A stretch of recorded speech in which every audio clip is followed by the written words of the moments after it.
So Call of War just released a new update and apparently it's looking quite juicy. Sabotage spies can no longer reveal all armies, and that is a huge change. Espionage is a powerful tool in the hands of a skilled commander. Sabotage spies were providing too much value, so we've reduced their capabilities.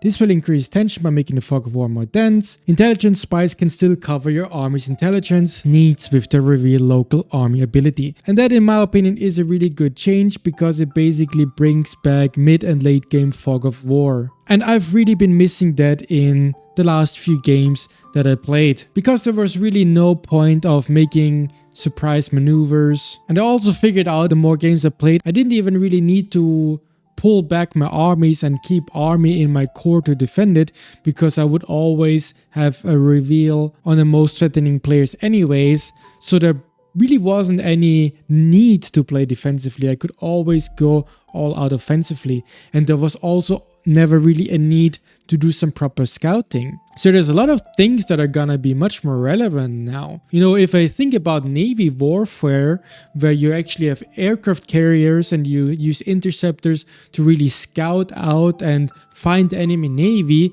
which is really historical and how they really did it, that's now a real thing. So it's very fascinating how this opens up a lot of cool game build possibilities. We can flank, we can surprise, we can scout, we need to deny scouting. Really cool stuff and a really cool change, and yeah, I'm happy about it, and it really makes me want to play the game more. So yeah, you know, definitely cool to see. Reduced manpower costs of all units. Manpower costs are out of balance with the rest of the economy. This change alleviates manpower shortages all along your front lines. Manpower costs have overall been reduced by about 10% with bigger cost reductions at later unit levels. I mean, I've been saying that already, that I think the major bottleneck usually is manpower, even though I didn't consider it a problem, but it's still interesting that they address it, and even apparently mostly late game. I don't know. I don't think it's a massive change. I don't think it would have needed it, but you know, I don't mind it. I don't think it affects the game in a big way anyways. A 10% manpower increase. I mean, you could argue maybe, you know, it buffs things like infantry, like manpower intensive units, and maybe things like heavy tank are slightly worse because, you know, they are super expensive anyways. But yeah, I don't think it's a big change here. Next thing is reworked damage values for artillery, and this is the very basic artillery, not rocket artillery or something. This gives commanders more options to combat light armor targets in the early game. So the attack damage against light armor targets was buffed by a little bit. However, they also nerfed the damage against heavy armor, and also defensive values were changed. I think that's a little bit weird. Artillery was still supposed to, you know, be the opposite of rocket artillery, right? And they kind of meet in the middle with the light armor type. This change makes it not behave in the way that all of the other things behave in Call of War. That there's like an anti-infantry type and then there's the anti-tank type, and they both do a reasonable job of countering light armor. Now, artillery is apparently different. And even though, you know, sure, it's fine how they do it, it really wouldn't affect the way I play and how I kind of think about the game. And I don't think this change really does anything. And you know, you're not supposed to really build artillery anyways, unless maybe you're Pan-Asian. And you know, for Pan-Asian it might even be a nerf, because Pan-Asian really mostly struggles against heavy armor, and now you're basically nerfing the heavy armor aspects. But at the end of the day, you know, you still mostly want to build rocket artillery, because rocket artillery just does such a good job against all the infantry type, and mostly every unit is of the infantry type, and especially enemy artillery type units in the early game are also all of artillery type. So if you build artillery, you're still gonna you're gonna die to a lot of infantry, you're gonna lose in an artillery versus artillery fight, maybe, but I'm not sure. I'm just saying that I don't think this changes much. I've not used artillery before, and I don't think I will make artillery. And yeah, it might be a little bit more useful in the early game, but I don't think it makes a big difference.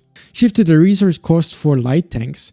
And to be honest, that doesn't really tell me much because I rarely make light tanks. I'm not even sure, like light tanks, I think there are a lot of steel and a little bit less oil. They're mostly steel and some oil. Increased overall cost by 20%, decreased overall manpower cost by 10%. I guess that is a stack onto the 10% that we get here, and also reduces the money cost. I don't know. Like, to me, this at the end of the day still seems like a nerf. I mean, oil is very valuable. I'm not sure. I don't think this is really a big change either. But I don't know. I guess they had a reason for that. Maybe right now it was a little bit out of balance. But I feel like the main reason why I never really like to build light tanks, I mean, you don't really want to build them early game because of the steel, and basically want to use steel for building industry, for building rocket artillery and that kind of stuff. And then later, when you actually do have surplus of steel, you kind of need the oil, right? And you don't really want to build too many light tanks late game anyways, until maybe you're Pan-Asian or you have a lot of tech into it. But I don't really ever build light tanks late game anyways. I don't know. I'm just not a light tank guy, to be honest. Rebalance planes. So yeah, that's a spicy one too. So attack bombers. Increased attack bombers damage against light armored, heavy armored, and naval targets by 15%. So 15% is a quite significant buff, and basically on to everything that it was meant to counter before already. So everything that it was meant to counter, it counters even harder. And 15% buff is just like, that kind of buff where it's very significant, but yeah, not like crazy much. But definitely a more viable unit, I guess. Also, they increased tactical bomber hit points by 15%. So, and when I first read that, I was a little bit confused because I feel like the tactical bomber is one of the best units together with interceptors and rocket artillery.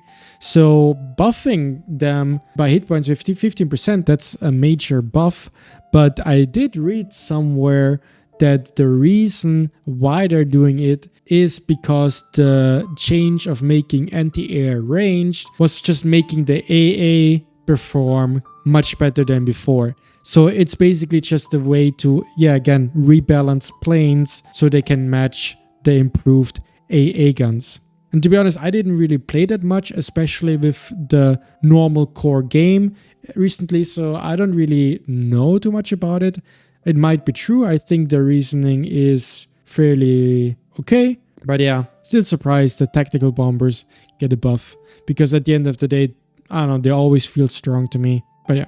So then they also decreased strategic bomber damage against buildings and province morale by 20%. I think that is also an interesting change. But yeah, to be honest, I'm not too sure if that is super relevant. And in my games, I never really encounter strategic bombers, or at least I don't encounter them being a problem, because I usually close out my public games before like day, 25.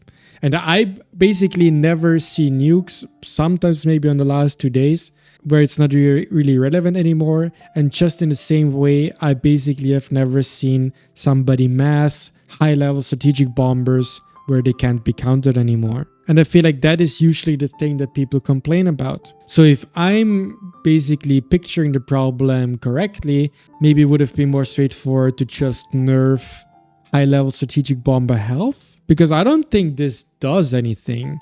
But I'm not sure. Like, personally, I don't think strategic bombers are unbalanced. I think they're fine.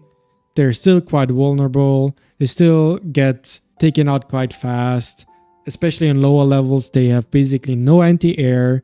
They're not that tanky. I mean, yeah, I don't know. I think they're quite powerful. And they're still gonna do the job just fine now than before. You're still gonna be able to snipe the airports. You're still gonna be able to bomb cities. Yeah, I don't know. I think people kind of like the change. People, for some reason, have a problem with strategic bombers. Adjusted the days of availability for the Valentine DD amphibious tank. That's basically a nerf, right? Which is always also good to see. Because, of course, you want these cards to impact the game less. So, yeah, of course, not a bad change either. But yeah, overall, doesn't seem like a bad update. And I did talk about Army Reveal being too OP in my video where I listed all the things that I have problems with in Call of War. And yeah, so, you know, it's cool that maybe they do want to listen and improve the game. And maybe, you know, they're gonna keep going and the future is bright. Who knows? Let's wait and see.